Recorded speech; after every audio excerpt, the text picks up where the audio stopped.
Hello नमस्कार welcome to my channel learning with fun. आज आम इंग्लिश अल्फाबेट्र स्पेलिंग विषय पढ़ुंट डबल कन्सोनांट रूल केतेबेले कन्सोनांट सब डबल हम से रूलटा पढ़ा जितेबले A E I O U रो शॉर्ट साउंड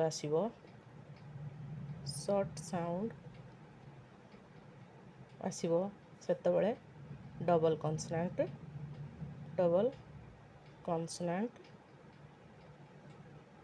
हो। फॉर एग्जांपल आ एप्पल, रैबिट। एठी आ साउंड आसला बेले double P consonant double P हो गला। Rabbit double B I T तेणु ये कन्सोनांट डबल बी हो गला। तेणु एप्पल, रैबिट, कैबेज, पैरट एपरी भाव में ए रो शॉर्ट साउंड आसले कन्सोनांट डबल होपरी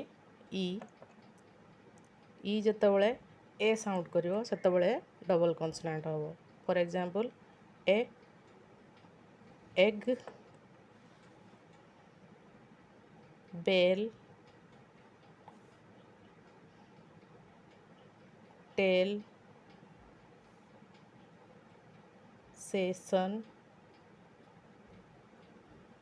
एपरी भाव में ई जितेबले ए साउंड करिवो शॉर्ट साउंड सेतेबले डबल कन्सोनांट हो।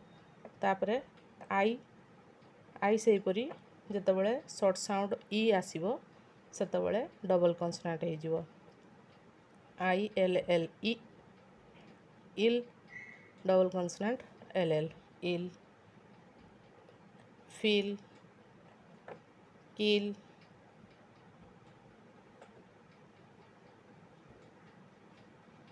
किटेन, रिबन,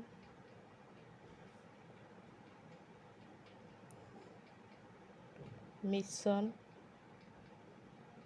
एपरी भाव में आई जितेबले शॉर्ट साउंड ई करता है डबल कन्सोनांट हो जाए। से परी भाव में ओ जितेबले अ साउंड करता है डबल कन्सोनांट है। ऑफ, कॉमन,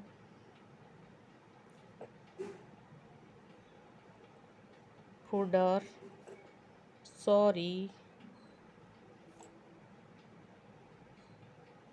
डॉल एपरी भाव में ओ साउंड ओर शॉर्ट साउंड जितेबाला आसो से डबल कन्सोनांट हो।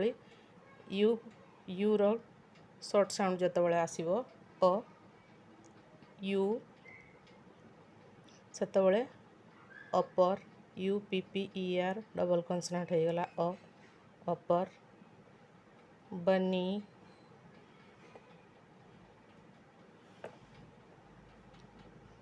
समर, हरी एपरी भाव में यूर शॉर्ट साउंड जितेबाला आसी था से डबल कन्सोनांट होता है।